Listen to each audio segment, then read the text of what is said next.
The signs may surround us even now. Doomsday, Armageddon, visions of the end of time, signs that prophesize the final chapter of future history.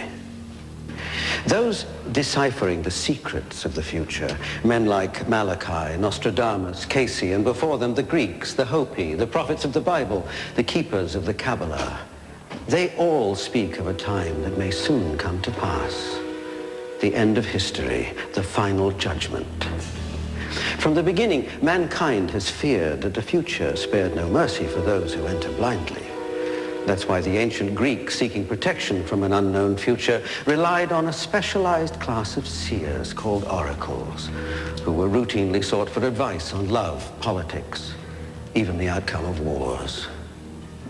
One of these oracles was unique, because visions of the future came not from the living, but rather from the dead. Absolutely the most amazing and interesting oracle was the Oracle of the Dead at Ephyra. Student of Greek oracles, Dr. Raymond Moody. This was an enormous underground institution that was in the far northwest corner of Greece.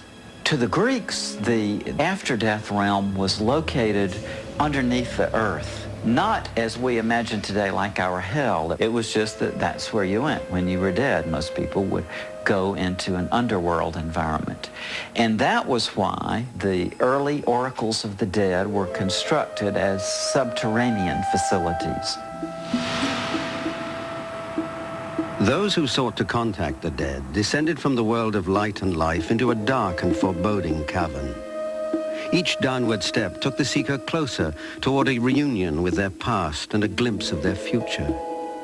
They were led through a vast and convoluted maze of hallways, twisting one way and winding another, ever deeper into the world of the dead. They would lead you down a corridor and put you in a room, a dormitory in effect, where you would wait until it came your time to consult the oracle. The wait was long and hard. It could last a month or more, and included sensory deprivation to prepare the seekers for a vision. Fed little, denied sound and sunlight, they found their minds wandering. Then, without notice, the summons would come. When that time came, you were led out of your dormitory room into a 50-foot-long subterranean hallway. Stretching into the distance was the culmination of a long journey, a flickering path into the unknown. At the end were steps leading to a vast chamber, where the searcher finally met the oracles, high priests of the afterlife, all gathered around a giant bronze cauldron, the gateway to the other side. They would highly polish this cauldron, which was made out of metal, fill it up with water, and that would make an optical clear depth. Indirect lighting from the flames of lamps would create really quite a spectacular appearance, and it was in that optical depth that people would actually seem to see their departed relatives and friends right in front of them, full color, 3 dimensions, moving, full size, and even talking. The dead relatives answered questions, great and small, allowing their descendants to know their destinies. The Greeks were a lot more focused than we are today on divining the future. And that's one of the reasons why the oracles were so important. When they went to the Oracle of the Dead, by and large, they were going to learn from the spirits of the dead some sort of information. After they had been in the central apparition hallway and had seen the images of their departed loved ones, they were then led out, and they were led into a room where they were fumigated with sulfur. In the ancient Greek culture, it was regarded that if you had had any sort of contact with the dead, a dead body or with a spirit, you would have to cleanse yourself by immersing yourself in sulfur. Their bodies were cleansed, but nothing could erase the visions forever etched in their minds.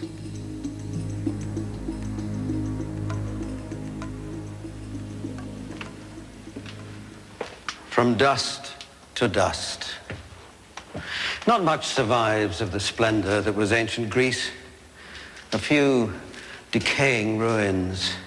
But the secret of the oracle The secrets seemingly revealed in glistening reflections have endured throughout time. These reflections of the dead and the living never die. Ancient prophets sought protection from life's turbulent changes by invoking the supernatural in hopes of seeing and preparing for the future. Some accomplished this by gazing deeply into certain reflections, much as crystal ball gazers do today. One of the standard forms of divination in ancient Rome was what's called haruspicy. By gazing at the liver, they felt they could predict what was going to happen in the future. This probably originated with mirror gazing in the sense that when you expose a dead organism and bring it out of the body, it has a certain sheen on it. These ancient diviners would achieve their visions by gazing into the surface of the liver as though it were a mirror.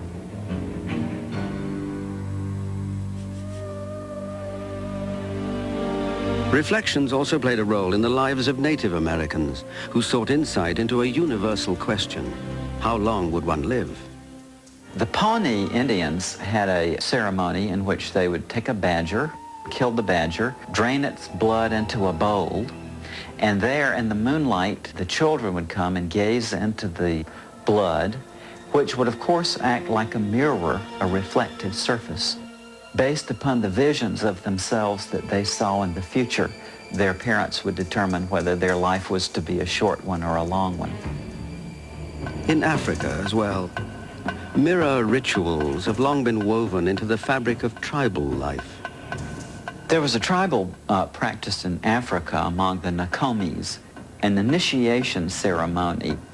A young man is led to a ritual hut. Inside is a mirror positioned above a pile of human bones. The initiate gazes deeply into the reflection until an image appears in the mirror, the image of a dead tribe member. Afterwards, he must describe who he saw to the elders. If his vision was true, the man whose image appeared in the reflection was the very same ancestor whose bones lay beneath the mirror. Then the young man would be accepted into full rights and responsibilities of manhood. In Central Africa, among the Bassa tribe, reflections of the future may similarly be divined by a tribal shaman. Author Nouk Bassom has experienced this firsthand. You see a movie unfolding. You see things that were, you see things as they are, and you see things as they will be.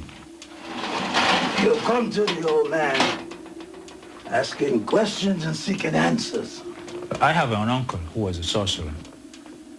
He always keeps a big basin of water under his bed. Maybe the young man have woman trouble. Could be, huh? So when you come, you say, okay, what do you want? He say, listen, my mother is sick, or my son is sick. What can I do to help him? He pull it out. He will put something in it immediately. You will see your own life, or the life of the person you are inquiring about, unfolding. Look there, young man. In there, where the dead live and the future hides.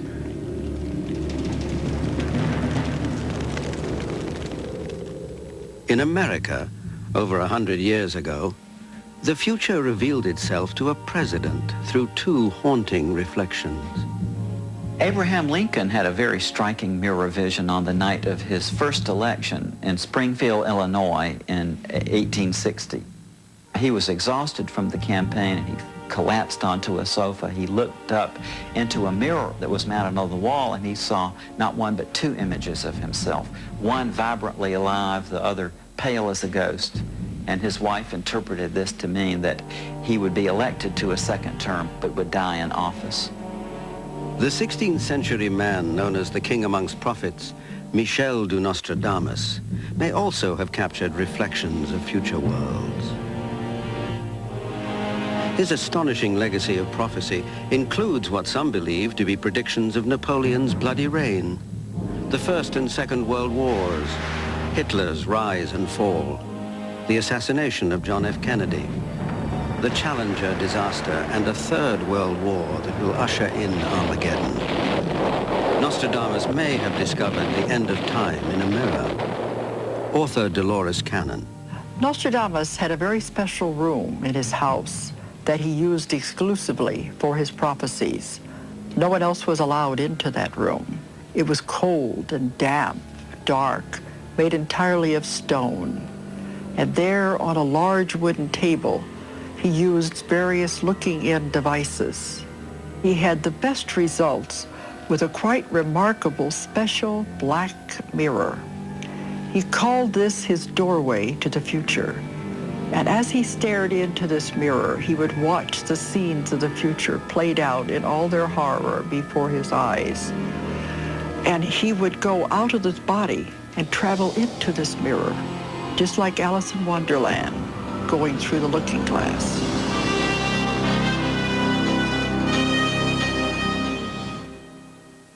Ancient peoples were able to use reflections to visit the future. Might that technique still work today? Could raising the dead through glimmering apparitions bring aid and comfort to those living now? One man found the answer in a mirror.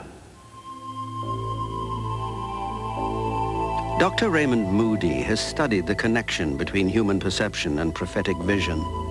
He knows that crystal balls are not a magician's prop, but rather the vehicle for exploring a hidden world.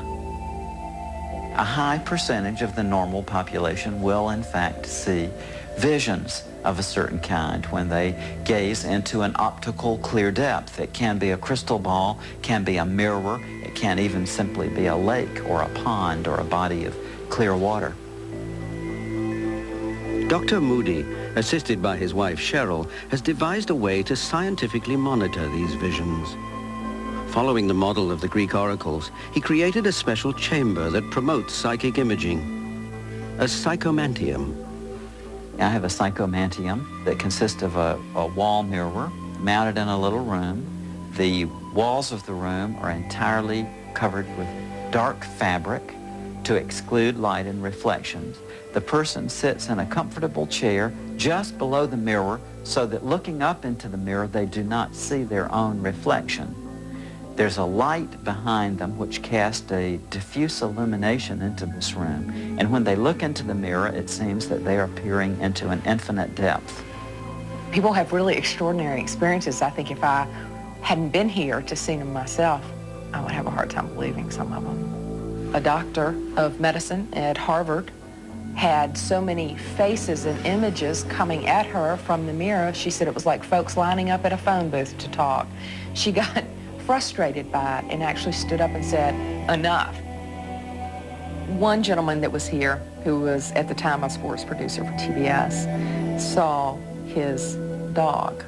Now people laugh at this, but you cannot imagine how many people have asked us, do our pets survive the afterlife? Could I see my pet?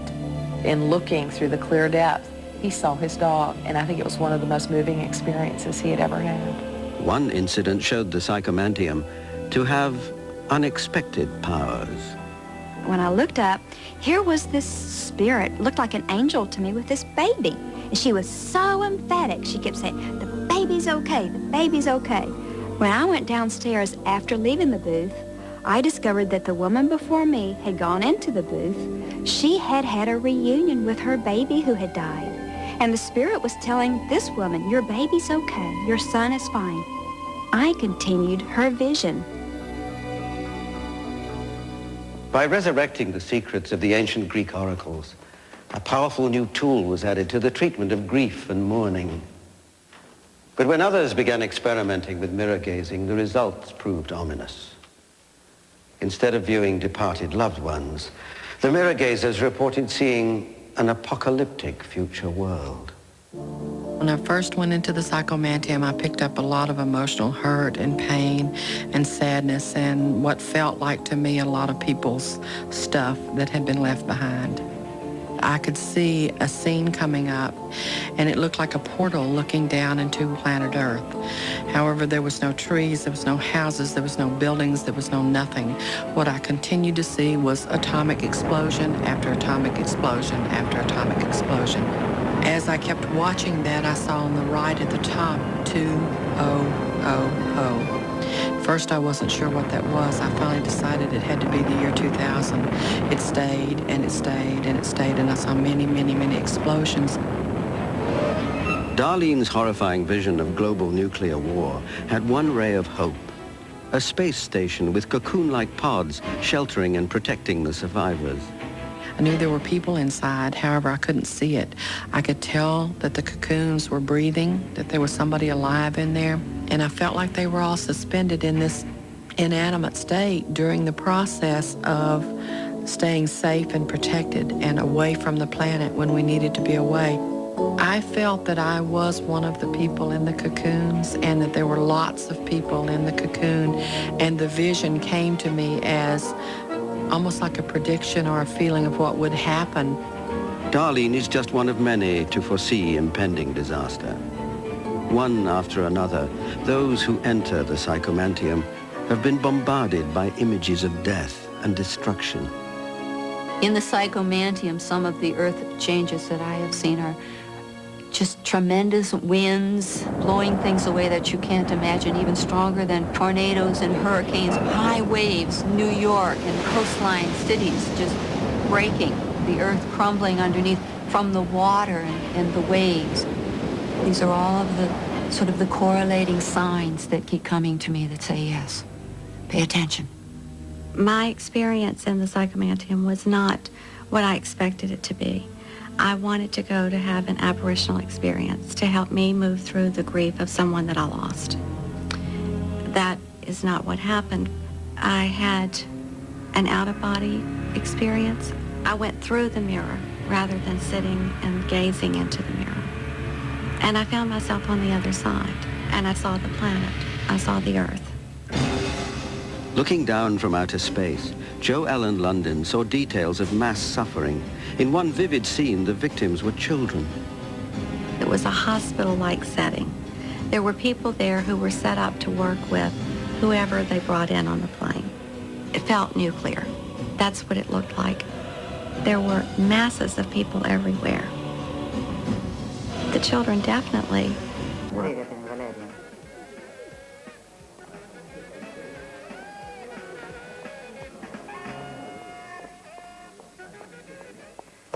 Ma sei proprio stronza, sei.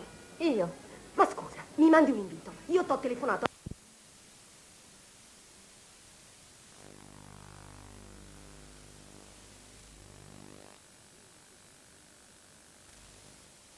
Received chilling news from an old friend that supported her visions. She said that she felt like she needed to talk to me and she didn't know why. So I asked her how she was, where she was living, and she said, I live near Naples. Her husband had gotten a job at a nuclear plant. I was sick. Inside, I was just sick. When Joy Thomas entered the psychomantium, she encountered images of a bizarre domed city.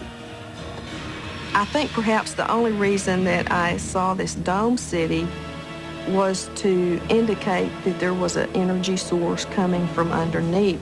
Perhaps the earth changes, the violent earthquakes and the uprising of the land uncovered this source of energy. Joy also saw a space laboratory, manned by scientists rushing to create desperately needed food. There were people in the laboratory wearing lab coats, and they had test tubes full of a clear liquid with plants starting to germinate inside. I asked for a year for that particular vision that I saw, and the year 2021 came to mind. Some apocalyptic visions are even closer at hand. Lydia Bow sees an earth of dark and deserted cities. I asked what had happened that caused this, and it was an asteroid. I could see it hit the earth and cause a lot of destruction on the earth. There was a lot of grayness, just gray and dark I asked also for some places where it would be safe for people to live at that time, around 2011. And I got that it would be in Western Canada, Northern Colorado, Chile, and part of Egypt. Those places will be safe. That'll be where people are living. Now when people come out of the Oracle and they tell me that they can see the entire planet being destroyed in that way, I believe it. And I also feel very frustrated. We've got to do something. We've got to do something. Although strangers to one another, they claim to have conjured fragments of a common vision inside the psychomantium. Pieces of a catastrophic event looming in the very near future. Yet this is really nothing new. For centuries, prophets and seers have warned the 20th century may end with chaos and devastation. Seers. But over the eons, hundreds of lesser prophets have charted the future. And what is somewhat foreboding, many of their prophecies seem to target, to point to the end of our millennium. The year 2000. John Hogue, author of the Millennium Book of Prophecy, has documented some eerie visions of our near future.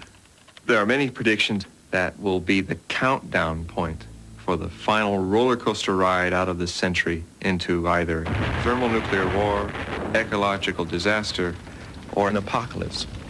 One comes from an ancient monastery called Marienthal. The monastery was built in the 13th century. Since that time, they kept a guest book.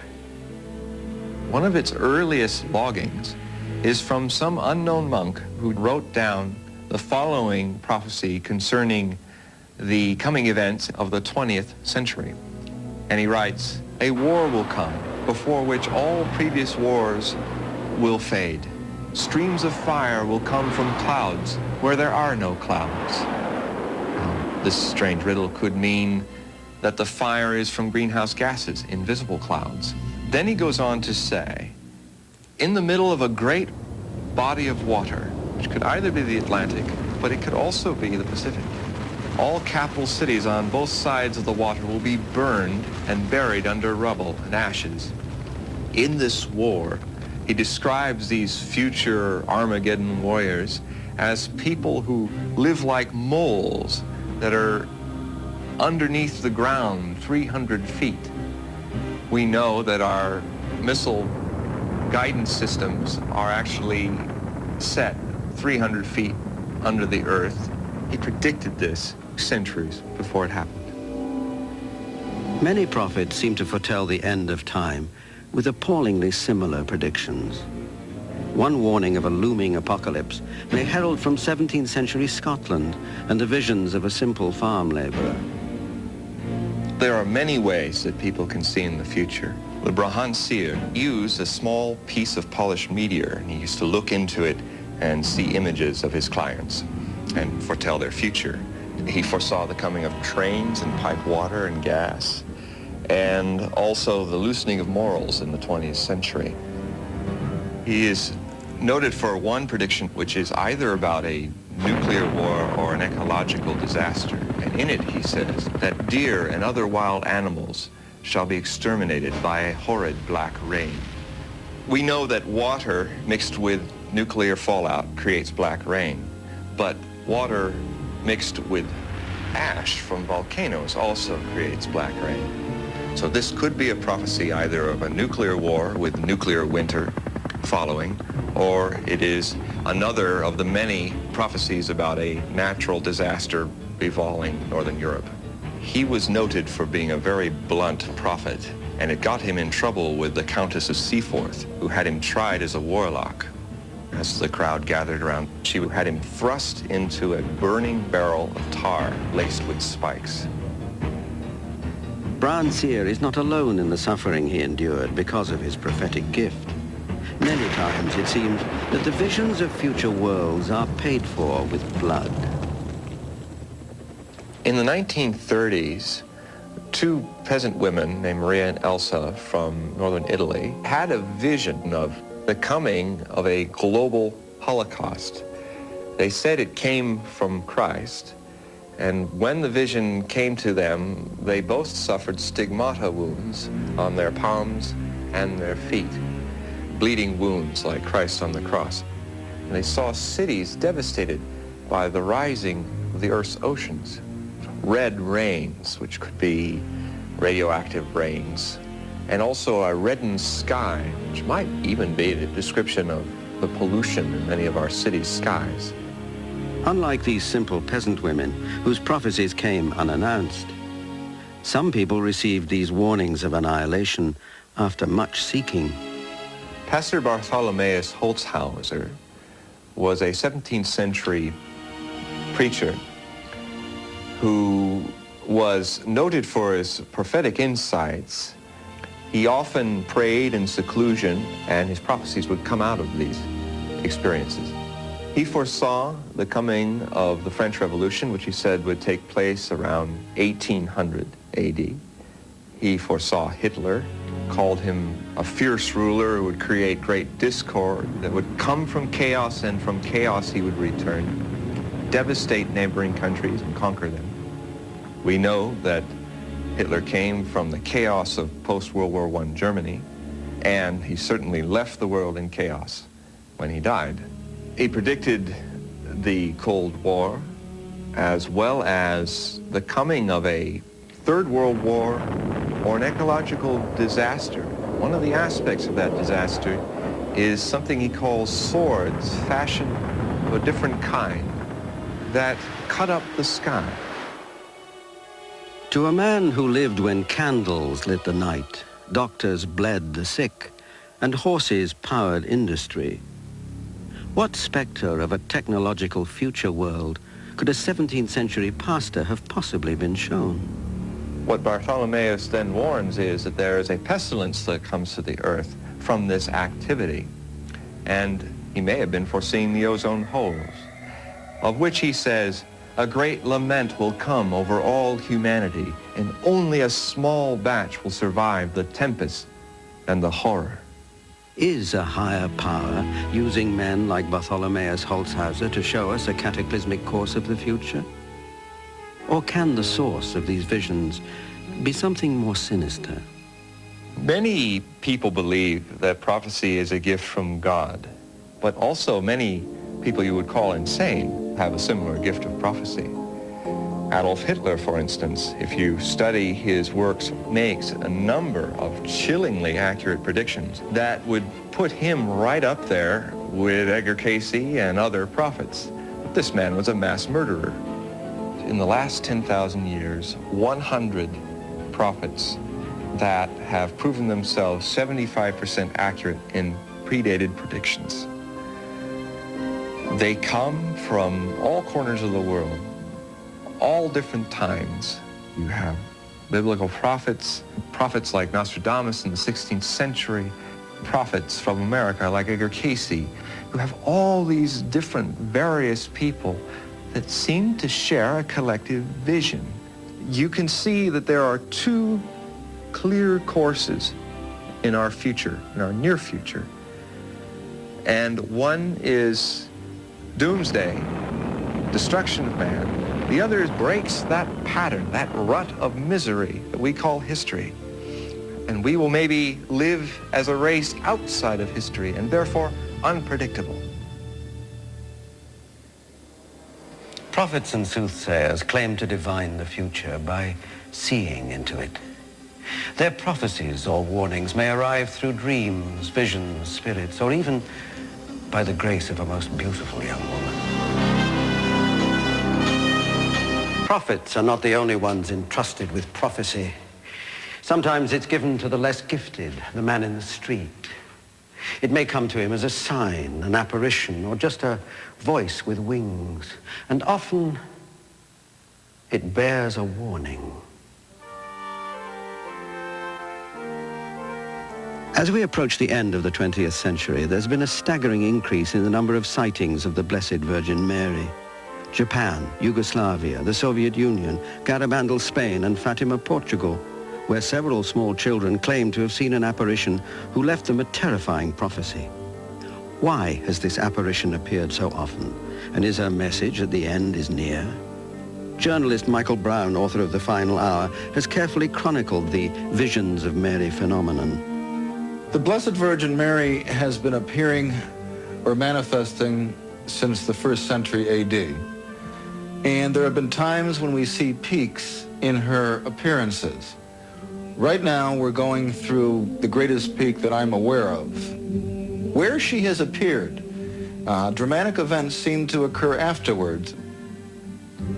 One of the most amazing events in recent history occurred in Zaytun, Egypt, where the Blessed Virgin Mary appeared to more than 500,000 people from 1968 to 1970 atop St. Mary's Coptic Orthodox Church. It began one night when a witness to the vision pointed at what he believed was a young woman about to commit suicide. Archdeacon Yusuf Kamel. He looked at the church. First he saw a ball of light. That light developed to be a young lady on top of the dome in the middle of the church. After a while, all passing by stopped to see the girl that's going to commit suicide from on top of the church. Suddenly, the Christian people cried, "That is not a girl, that is the Virgin Mary." The girl on top of the church turned and faced them, and then floating over the middle dome, she came near the end, the front end of the church, and blessed them all. You had a tremendous circumstance because not just 1 or 2 or 6 or 7 people were seeing the Virgin Mary, but hundreds of thousands, including former President Abdul Nasser, government officials, officials of the church, the Orthodox Church, as well as Catholics, Protestants, Pentecostalists. You had them gathering every night for several years. For the first time in human history, thousands of believers and non-believers all experienced the same inexplicable phenomenon. Dr. Carey Malik was just one of the many witnesses. She stood there for a while, and then she began to walk on the roof till she reached the cross, and she knelt in front of the cross. She looked towards the area where I was, and she smiled. That view was the most majestic and beautiful and heavenly view I have ever laid my eyes on. I don't believe I saw her, or why she showed herself for me. Why Saint Mary showed herself for someone like me? A sheet of light just out of nowhere appeared on the top of the church. And my sister-in-law says, "Look, she's standing there." She came down, she stood on the ground beside the church. And then she moved into the church, and then she vanished. Many hundreds and then thousands, then tens of thousands and hundreds of thousands of people congregated there and for themselves saw phenomena and strange smoke and what looked like nearly luminous birds or doves. And this went on for several years to the point where, by some estimates, 1 million people saw the Virgin Mary in Zaytun or some type of supernatural phenomena. The question is, why Zaytun? Why Egypt in the mid-1960s when the Middle East was a powder keg? War was in the air, a massacre had been plotted. The homes of Christians were marked for blood. Peace, it seems, would take a miracle. They marked every house of the Christians with a red cross. And then appeared the Virgin Mary.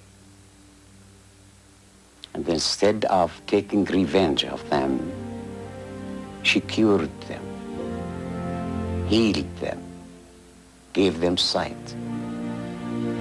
The paralyzed began to walk. I heard a man shouting, "I see, I see." I was told the man was a blind Muslim and the Holy Mother gave him back his eyesight. I can see. His eyes were opened and saw the figure of the Virgin in front of him on top of the church. The man was hysterical. He cried out. The miracle happened. The miracle happened. The miracle happened. I can see, and begins stretching his hands, touching everyone around him. One girl named Teresa Galila had polio when she was about 6 months old.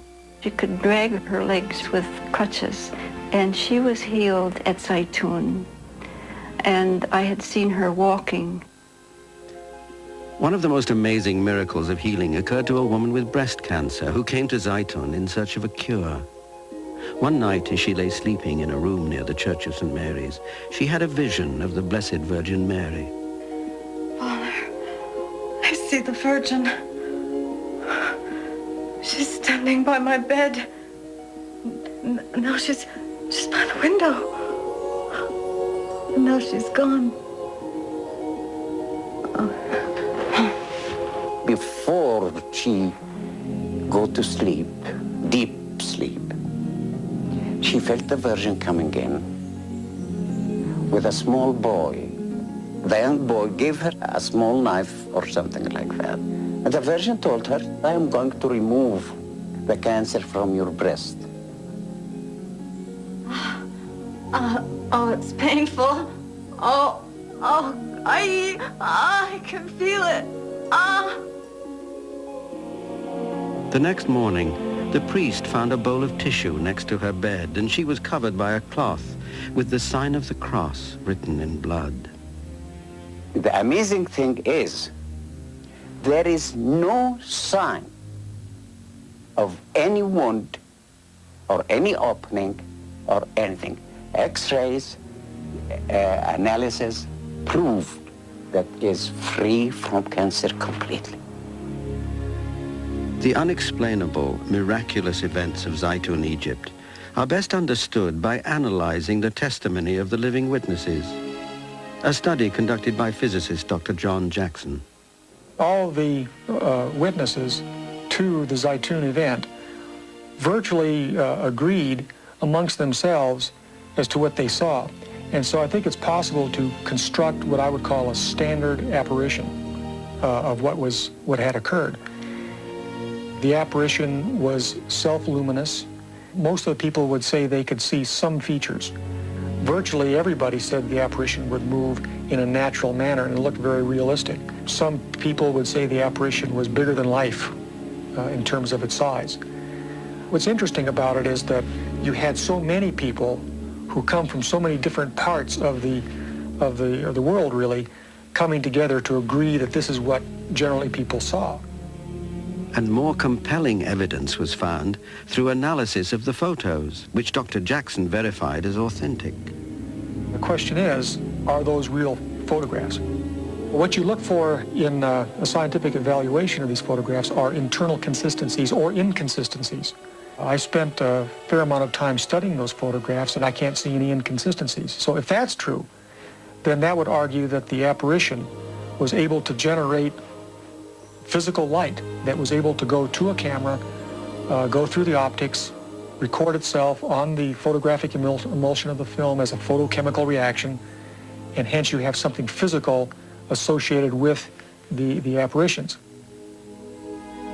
On the anniversary of the apparition at Zaytun, Pope Kyrillos VI declared that this was indeed an authentic appearance of the Blessed Virgin Mary, whose silent message of love and hope had miraculously brought peace to the religious conflict within Egypt. Something very strange has happened here, perhaps something profound. You might be dealing with a phenomenon that lies out of heretofore classical science, and we have to be prepared for that.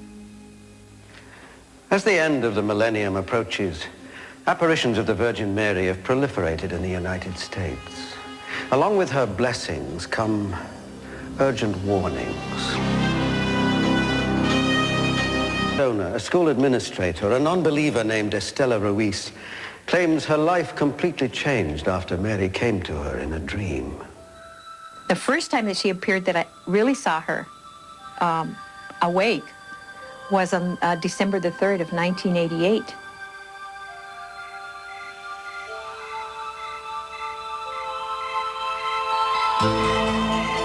I was the only one that was awake in that dream, and I saw a light form like in the hall coming into our room. I knew in my heart that our Blessed Mother was going to appear.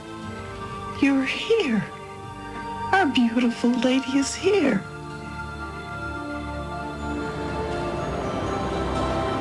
Estella told no one about her dream. But oddly enough, about a week later, Estella's husband, Reyes, began to paint a likeness that had been known only to her. The painting, after he finished it, was the exact woman that I had seen in my dream. Exactly. The same white veil, the same blue mantle, the same white dress, and the same beautiful eyes.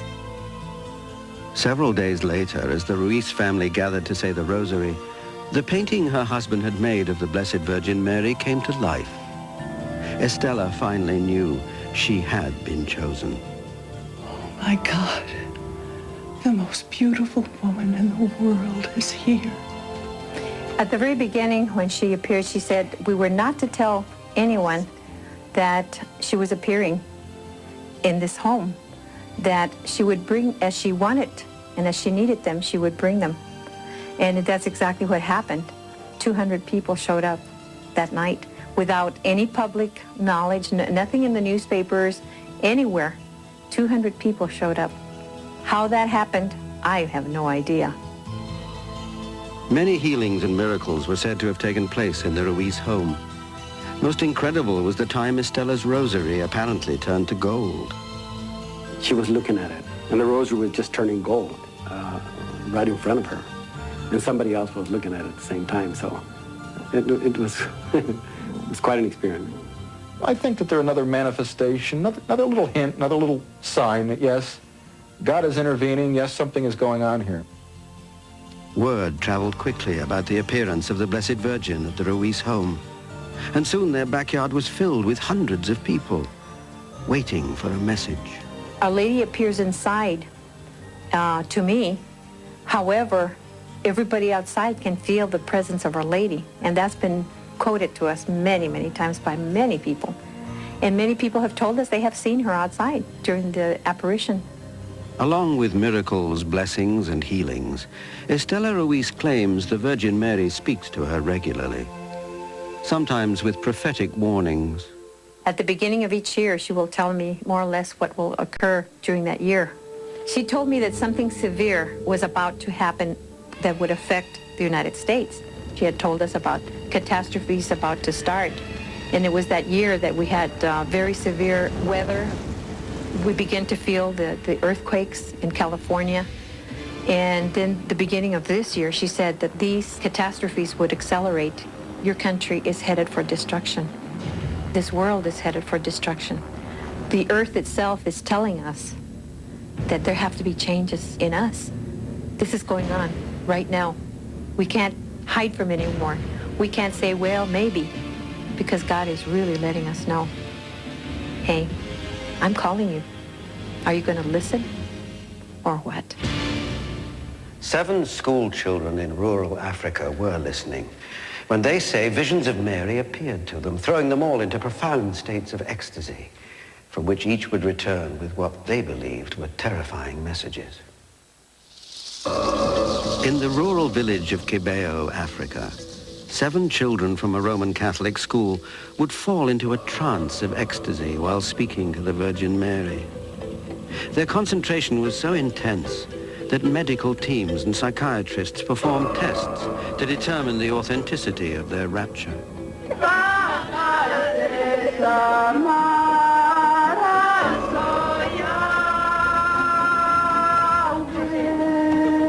When somebody goes into an ecstasy, it's nearly like they're being drawn into another dimension, drawn out of our reality. Indeed, they'll tell you afterwards that everything disappeared around them. Maybe they'll see what seem like nearly clouds, but aren't really clouds, some other reality or dimension. And it's in that reality that they see the supernatural figures, whether it's the Virgin Mary, sometimes the Lord, various saints, different personages who are of a spiritual nature.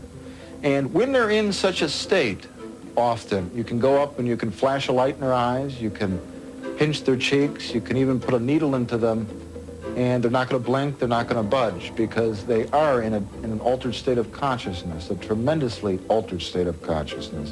But their eyes are open, and what they are seeing seems as real to them as anything that we see in a normal course of consciousness.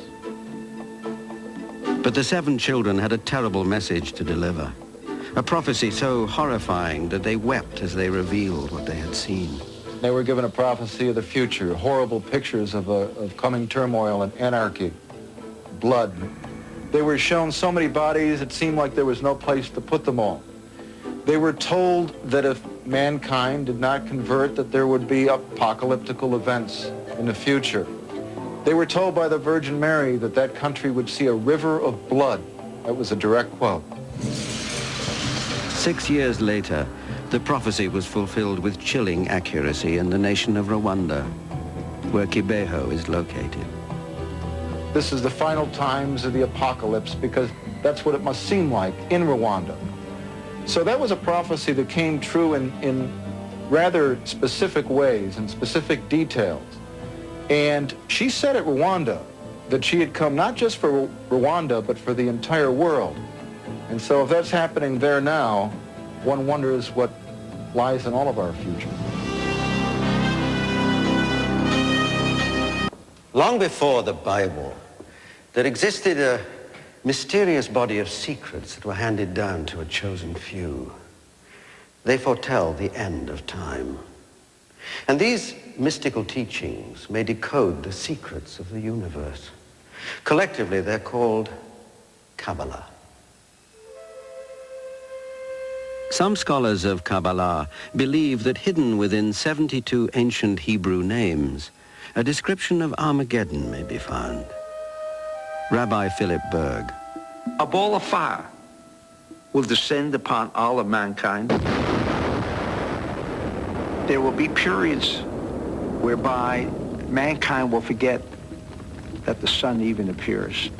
World War II will be so finite, so minuscule as compared to the ultimate destruction that will take place within the next 6 years. This was stated 2,000 years ago. This chilling prophecy may be found within Kabbalah. Originally revealed to Abraham, the first of the Jews, Kabbalah is an ancient belief. So mysterious, so complex, it was long thought that people who delved into its inner secrets risked madness. Rabbi Ariel Bar Tzadok. These teachings then had to be very strictly safeguarded in very small, closed, secret societies until such a time when they could be revealed again. Not so much to defend and to protect the teachings, as much as to defend and to protect the people who would not be able to properly use them. These teachings armed Kabbalists with a forbidden knowledge so powerful that only a few could be trusted with its secrets, which included opening a window to the future. Throughout the ages, a number of prophecies trace back to Kabbalah. That which is referred to in the Christian tradition as the rapture does have its source in Judaism. It is said that in the end times there will be 7,000 righteous found in the land of Israel. These 7,000, it is said, will rise up into the air in transformed bodies of light, like the body of Elijah. The renowned prophet Nostradamus studied with Kabbalists in Italy, and it's believed some of his predictions may have originated in the most important Kabbalistic text, the Zohar. The Zohar is a written record of an oral system that explained everything there was to know concerning the universe. And the Zohar provides all of the information, that which is present, that which is unseen, which is a vital factor in determining prophecy.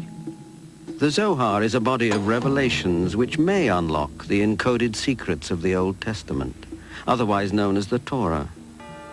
Included in these are prophecies of Armageddon, the war to end all wars. The end times are now. We're living in them. The enemies of Israel will attack Israel during the night with a major chemical and biological attack, and the numbers of casualties will be tremendous. And it is said that Israel will respond strategically with nuclear weapons, beginning of World War III. During the wars that are to come, multiple millions are to die. Here in the United States, you will see horrible things. Our prophecies do teach us that there will be a nuclear strike against an American city. Our prophecies teach us that America will not fall to an outside enemy, but will fall to racial rioting from within. Fundamental to Kabbalah is the goal of reaching spiritual perfection. But the world today is far from perfect and declining steadily as mankind plunges toward the millennium, the date when the cosmic clock may run out. All of the prophecies of Armageddon and gloom and doom that are written in the Bible by the prophets were not given by God because of our sins and he's going to punish us because we're bad, but rather they're the natural outcome and result. We as a race have not developed much spiritually, and therefore we are bringing upon ourselves our own fulfillments of our own destinies. Part of that destiny may include disastrous earth changes. There will be major changes upon the entire ecosystem, on the entire globe. Certain types of earth changes, hurricanes, volcanoes, and earthquakes, can be caused by the unleashing of certain yet unknown technologies. And I believe during World War III, these unknown technologies will be the cause of the majority of horrible storms. It is written in the Holy Zohar that there will be a time of darkness upon the earth for 15 days. How these 15 days of darkness and cold are to occur, will it be something from outer space? Will it be something from an unknown technology? Who knows? These are warnings the Kabbalists take seriously, based on earlier prophecies of destruction, prophecies which may have come true. Rabbi Ashlag, the founder of the Kabbalah Learning Center in 1935, said that there is a black cloud that was spreading over Europe, predicted destruction that mankind had never experienced, all of mankind, not only the Jewish people, mind you. And obviously he was referring to World War II. There are more precise and specific prophecies. Adolf Hitler's name was found to be spelled out clearly in the Torah, next to what would spell the Hebrew number for 6 million, next to what would spell the Hebrew word for Germany. If predictions of death and devastation are to be found in the Zohar, can this knowledge be helpful? That man has control over his destiny is central to Kabbalah. In fact, some believe the Zohar predicts parallel futures of heaven and hell, the choice to be determined by man, and man alone. Can, in fact, the doom and gloom that will take place in the year 2000, can that be prevented? Kabbalah says absolutely and unequivocally, yes. The biggest stumbling block that will prevent the peace on earth and goodwill towards men from ever taking place will be the lack of consciousness of the people to believe that what we consider to be miracles can become a very normal event in our daily lives.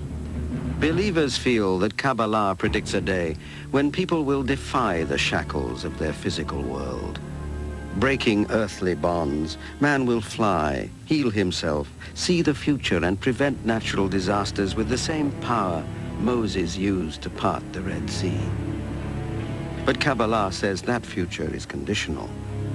If we don't get our act together by the year 2000, that if mankind does not take control of their actions, preventing the forces of evil from growing, expanding, then this ball of fire is what will be inevitable.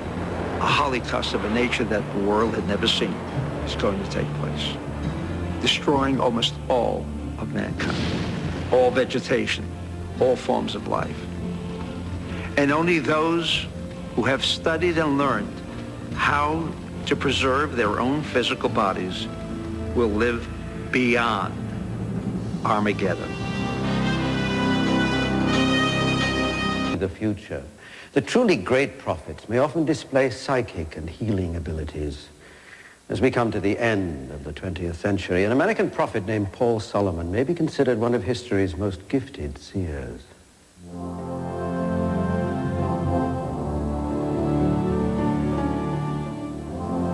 Edgar Cayce, one of America's most gifted prophets, passed away in 1946. But Cayce's legacy would not end with his death. In the late 1930s, a child born to a Southern Baptist family would become known to the world as the second Edgar Cayce. His name was Paul Solomon, and his warnings to the world would echo those of the sleeping prophet a generation before him. Thoughts of fear, thoughts of worry and disharmony will destroy mind, body, spirit, science, technology, environment, the planet itself. Paul Solomon was a teacher, a healer, a priest in the true sense of connection with God, a miracle worker, a loving, caring man who believed that everybody could learn to develop their full potential. People started to talk of Paul as the second Edgar Cayce. And Paul's response to that was, hey, I don't want to be the second Edgar Cayce. I want to be the first Paul Solomon. Born William Bilo Dove to a Baptist minister's family in the South, the boy who would grow up to be a prophet was a solitary child. He was said to have supernatural abilities that troubled his religious parents, as his wife Sharon recalls. When Paul was a child, he used to see lights around people. Afternoon, preacher. Ma'am. Good afternoon to you, Mr. Harkins. Paul, what do you say? Good afternoon, Mr. Harkins, sir. He saw dark, dull, ugly lights as bad people. He's got a bad light. That's a bad person. Enough of this evil talk, young man. Show respect for your elders. Often, people who his parents thought were very nice and loving would then end up cruel or mean. They didn't know how to deal with that strange child. He learned very early not to say those kinds of things because it had such a reaction. It was very difficult for Paul as a child seeing and feeling these things. When young Paul saw beautiful white lights around people, he knew them to be genuinely good. One such person was his best childhood friend, Jada. Jada was a little black boy, and in the South in the early 1940s, white children didn't play with black children. Paul distinguished between the beautiful lights and the ugly lights, but he had no conscious recognition that there was a difference between black children and white children. A black child to him with beautiful lights was a beautiful child. And he made friends with this little boy, and the people in the town sort of frowned on their being together. But one day, after a short illness, Jada suddenly died. Now alone, Paul left the funeral to mourn his best friend. Jada, you're back. They said you died. Yeah, I changed body. Come on, let's go play. And they played with each other. And the way Paul describes this, they played with each other as if he was a physical being. Over the next 7 years, the spirit child Jada taught Paul many things, including an amazing psychic ability that would help him with his schoolwork.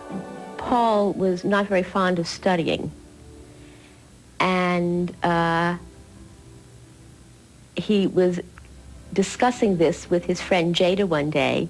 Jada told him that if he placed books on his stomach, he would be able to absorb the material. So Paul went through school learning by placing the books on his solar plexus, whereas all the other children had to study. One day when he was showing off, he read a note that one of his kids had written to another kid. Hold on, you think Steve is cute? Hey, Betsy wrote a note. She's goo-goo eyes over Steve. Give me that. Give me that. Paul must have X-ray eyes. Listen to this. Steve is the cutest boy in the whole wide world. The little girl who had written the note became very upset and went and told the principal that Paul had somehow taken the note and communicated it. Hello? Yes, Principal Morn. He what? When the school principal phoned Paul's parents about the incident, they too became upset. Principal says you're scaring the other kids with your nonsense and... We don't understand what you're doing, but if it is not of God, then it's of the devil. And this scared Paul terribly, and he started shutting off his psychic gift. Convinced by his parents that his powers were of the devil, Paul reasoned that Jada too must be something evil. Stay out of my life. I don't want you to come back anymore.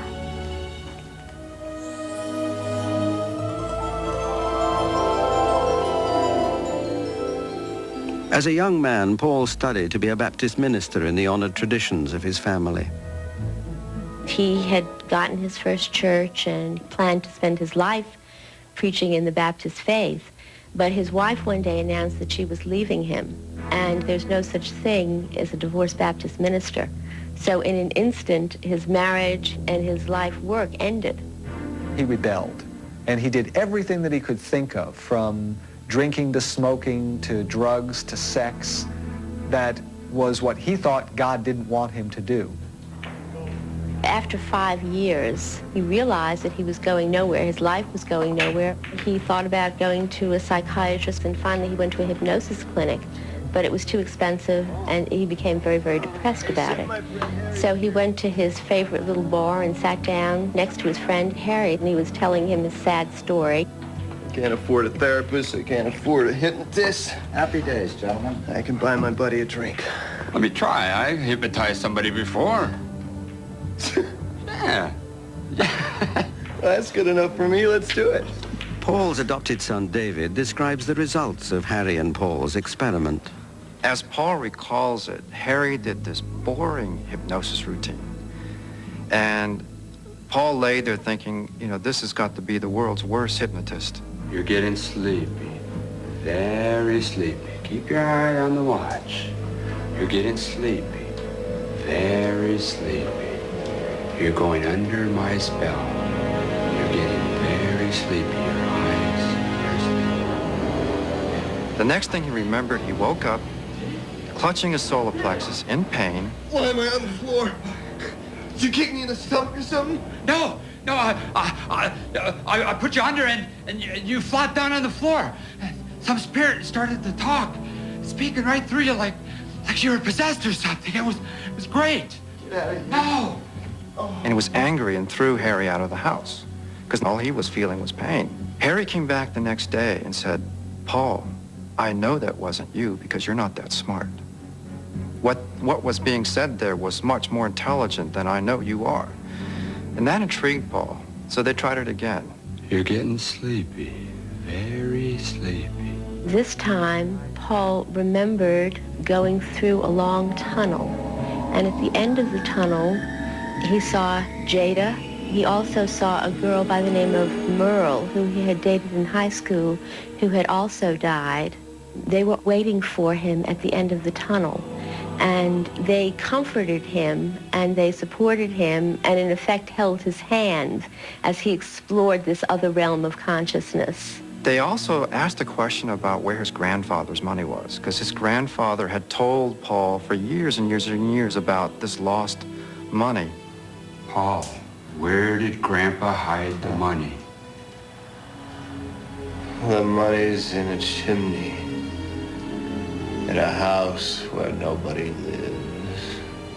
And they went to an old burned-down house and they found the money and the stocks.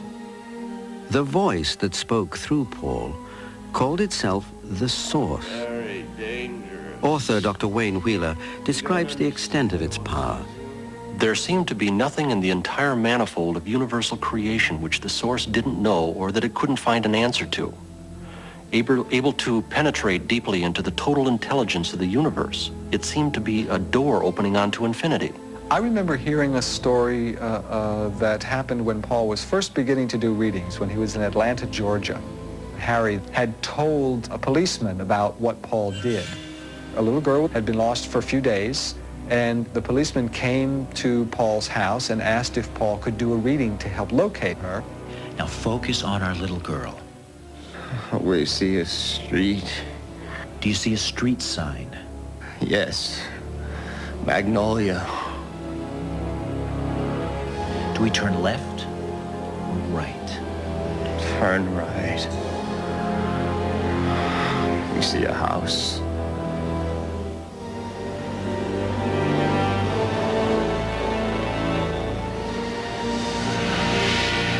We're inside the house now, listening. Around the corner, we hear her now. She's hiding under the bed.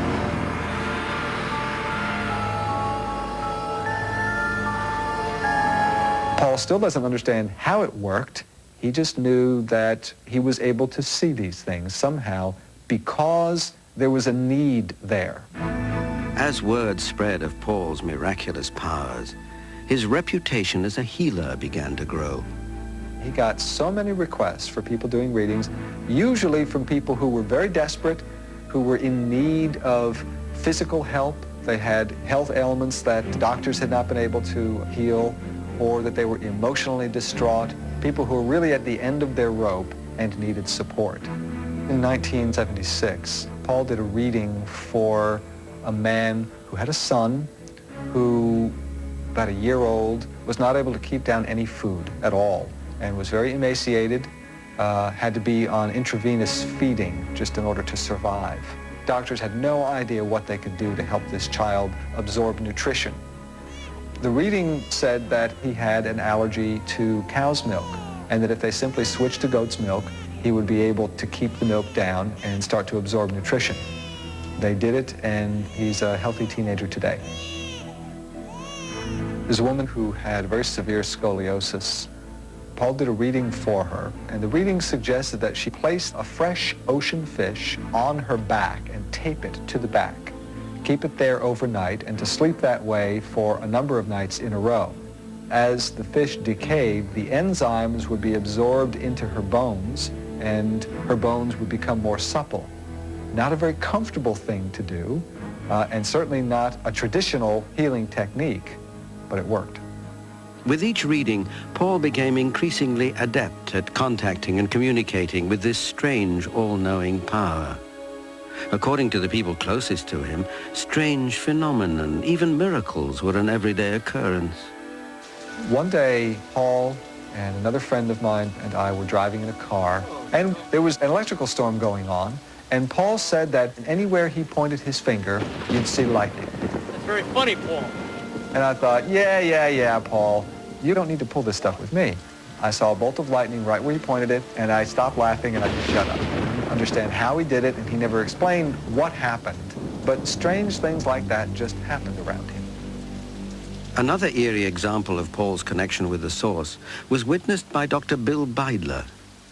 Paul came to my house for a series of readings. I conducted them in my library. I had a double closet with a sliding door. Paul was laying on the floor in the dim light of the closet.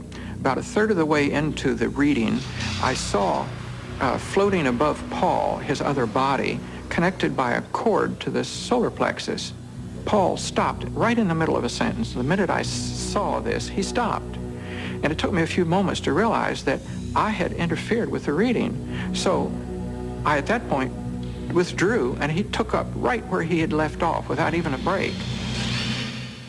If, like Edgar Cayce before him, Paul Solomon could see auras, heal from afar, and be associated with strange and miraculous events, would he also, like Cayce, be able to describe events from the future? And would those snapshots of a world yet to come echo Cayce's often dire prophecies of impending doom and destruction? The Solomon source has been remarkably accurate in its prophecies. The loss of the giant air base at Subic Bay in the Philippines is just one example among many. The source said that the United States would lose that base in 10 years, and in precisely 10 years, it was lost. The source predicted the end of the Iran-Iraq conflict, at a time when most experts were telling us that it was about to increase. It predicted an early end to the 1991 Persian Gulf conflict. The source predicted the downturn of the Japanese economy years before it occurred. The source predicted the resignation of Richard Nixon well over a year before Nixon actually left office. The source predicted many things that have come true and were quite remarkably accurate. Paul Solomon began a reading by sitting up and praying. He then laid down. His breathing would nearly stop, and then his solar plexus would heave violently in the middle, and it was like shooting a bullet out of his body, out of his solar plexus, actually. And you knew he was in trance. While deep in this trance, Paul's source would speak through him, revealing even more frightening information about the fate of mankind. Do we have any information on earthquakes? Considerable destruction in areas of the west coast of the United States. A quake measuring 8.9 or higher in California is building and is close. And the beginning of the mass exodus from that greatest city there. Can you tell us about coming changes of the earth? The continent America will split in half. Down its very center. A wall of water will come rushing across. He saw in a vision a tremendous tidal wave approaching the South Carolina and Georgia coastline that would inundate everything all the way until Atlanta and the Appalachian Mountains, and that this would occur during the time of the pole shift, around the year 2000. Changes in temperature make it nearly impossible for the survival of living species or plants. Not much be left recognizable on this ball of earth. In the words of the source, this earth is about to undergo a complete destruction. A relapse of cosmos into an amorphous state of chaos before this impending birth of a new earth, a new world takes place. And specifically, the source mentions that it's these last 5 years, they're of critical importance. Armageddon or future wars? The introduction of nuclear devices is building and is very close. You will see plumes of fire and smoke as spoke of in the book of Revelation. What we are talking about is a nuclear confrontation in the Middle East that will spread a great deal of radiation and toxic waste over a wide area. We see children dying in the streets, and you will see destruction as has never occurred on this planet. Over and over again in the source readings, it stated that we have a very short period of time in which we can change before the dire predictions given by the source come true. And if we don't change, they will come true. On the morning of March 6th, 1994, Paul passed away in his sleep, very peacefully. Paul had been very ill, and yet he didn't stop. He just ran all over the world, helping people. He just didn't let his illness get in the way of doing the work that he needed to do. The source to divine what may be looming cataclysmic upheavals. At the same time, in a far corner of the country, another source was being called upon by someone as innocent can be. A mother of 3 and another woman seeking peace and relaxation through meditation allegedly saw into the future. Why this happened to them remains a mystery. Sometimes it seems the most ghastly prophecies are imparted to those who are the most shy and unsuspecting. Her world seemed so ordinary and serene. She was a housewife and mother, quietly raising a family in the country. Then, without warning, nightmares of a future world reportedly seized Laurie Toy. In 1983, I had 3 small children, all in diapers, and I was living on a farm. And I was awakened in the night, and at the foot of my bed stood an ascended master, the ascended master Saint Germain. And his aura was crackling, and it had almost a violet, luminous energy all around it. I had no idea what that meant, but then later on is when the dream started, a reoccurring dream, which contained in it a very profound vision of prophecies of devastation. In the dream, 4 beings in white robes came and unrolled a map in front of me. There was a huge table where this map laid, and they always unrolled it almost as if it was this sacred object. And this map showed a United States that was drastically changed. I thought at the time, what a funny dream to have. I must be folding too many diapers or doing too much laundry. And I called a friend and said, I've had this very unusual dream. But that's just it. It didn't feel like a dream. I was there and saw the map. Years passed. The children grew, but Laurie's dream never faded away. I didn't do anything for 5 years. Raised my kids, stayed on the farm. Then in 1988, I was encouraged by a friend who I told about this dream of the map to recall the details of the map. He had felt that perhaps there was information there that would be valuable to people. So we agreed to meet in the early morning hours. Using a meditative process, I could hear these beings in the 4 white robes speaking to me and telling me the details of this map, tremendous details of cataclysmic, destructive prophecies. When I first saw these 4 beings, I didn't know who they were. But later on, I became educated in these specific ascended beings. They would unroll a map, and there was always a master teacher who would come forward, and he always held a candle to light up an area, to almost show that I was to see something specific, to draw my attention to it.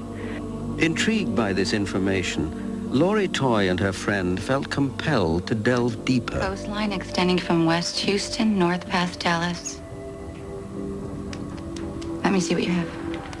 We've got water extending from the Gulf up, I'm guessing 50 to 100 miles, up past Houston here, north to Dallas. On their map, they had an indentation right about here, like an inlet of some kind. Do you want to go back and see if they have more? Sure.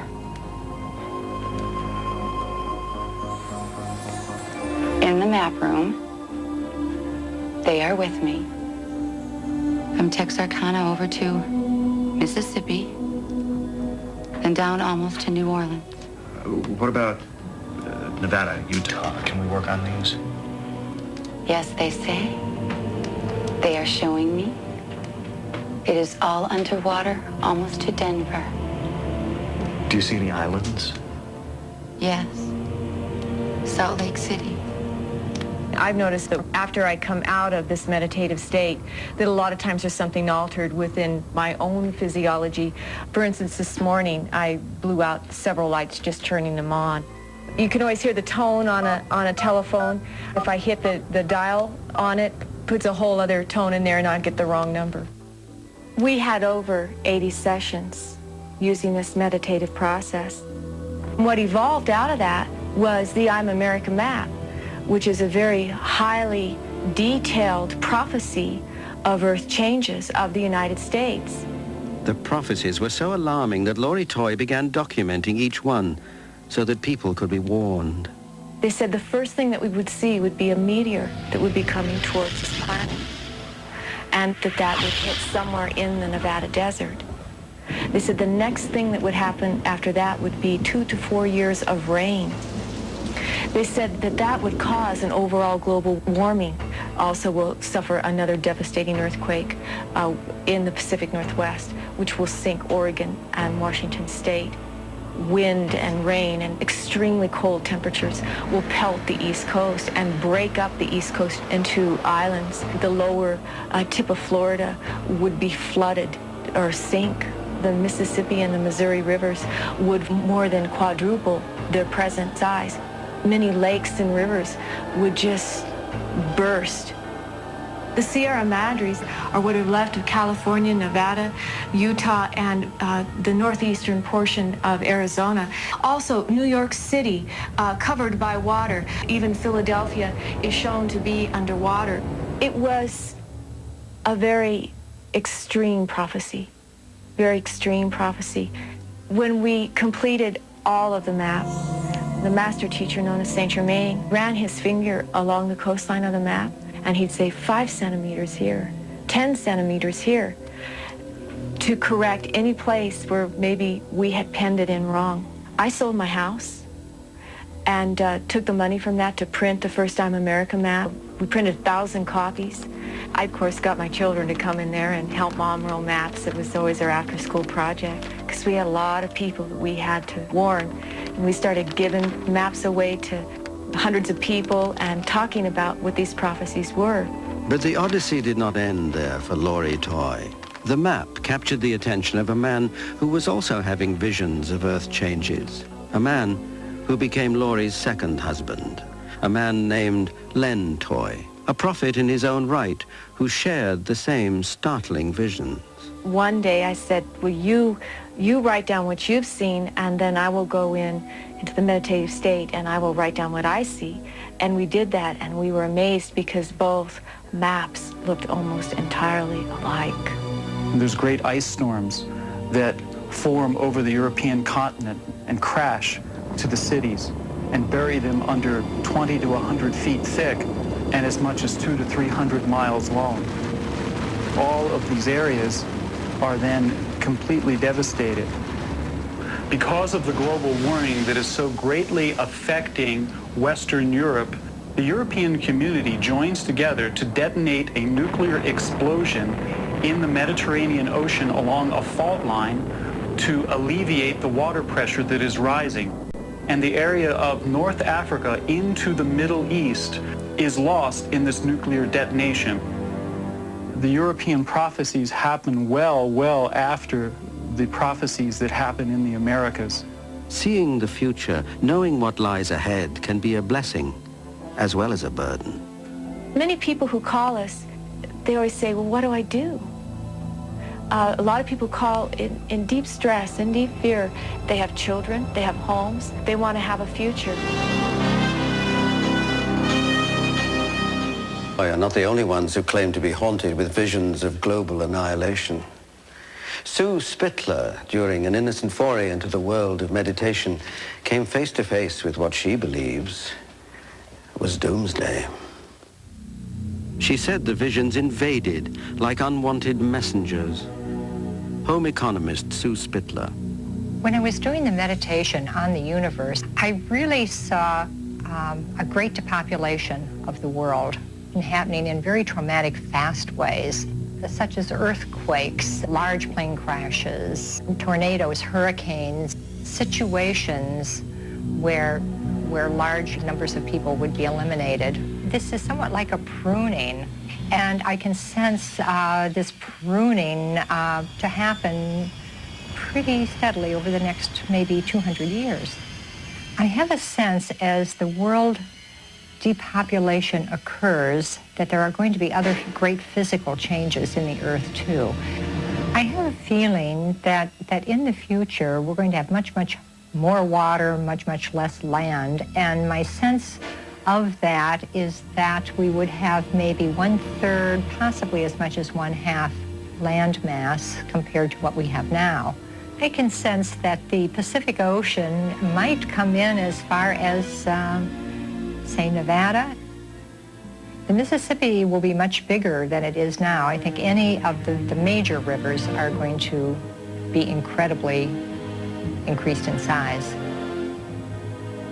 Well, I meditated several other times on the subject of the universe, and the information that I received just kept building on top of the information that I sensed earlier.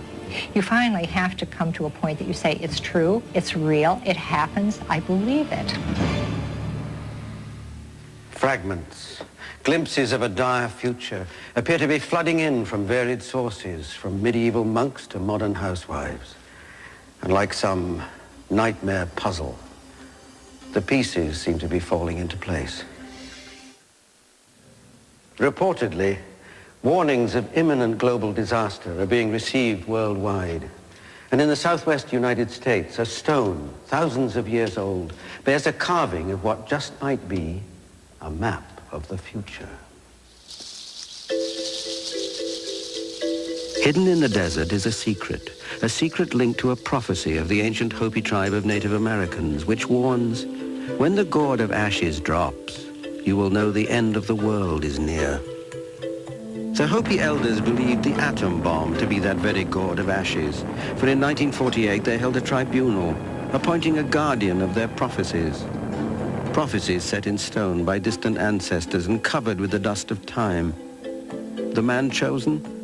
Thomas Banyanka. It's been here for a long time.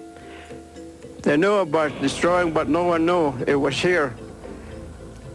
Thomas Banyanka is the keeper of the carvings. It was he who uncovered the prophecies etched in stone after they lay hidden for many years. So I wrapped this. So I was the one that cleaned this mess up and saw the drawing, and I was so surprised. Thomas Banyanka is one of several Hopi elders who is entrusted with the pre-Columbian prophecy that has a series of final warnings to be told to the world before what is called the Great Purification by Fire. Either it can be a fire of nuclear war and greenhouse global warming, or it can be a fire of inner consciousness. In the Four Corners region of Arizona, the ancient Hopi prophecy rock looms, chronicling the destiny of mankind in Hopi hieroglyphics, leading towards what some fear is inevitable extinction. This figure represents the Great Spirit or guardian of this land that we came on this earth, what we call now the Mother Earth. In the first figure carved by the Hopi ancients, the Great Spirit or Creator meets man. The Creator then gave man the sacred circle, a promised life of peace and plenty if, and only if, man would follow the spiritual path. While the brown man waited, the white man traveled the earth on a mission to spread the spiritual circle and return with knowledge. He was supposed to bring this, but instead he brought a symbol of a cross, they said. It's on here, cross. Breaking away from the Native American people, the white man now traveled the path of materialism and invention, as shown by these three figures on the Rock of Prophecy.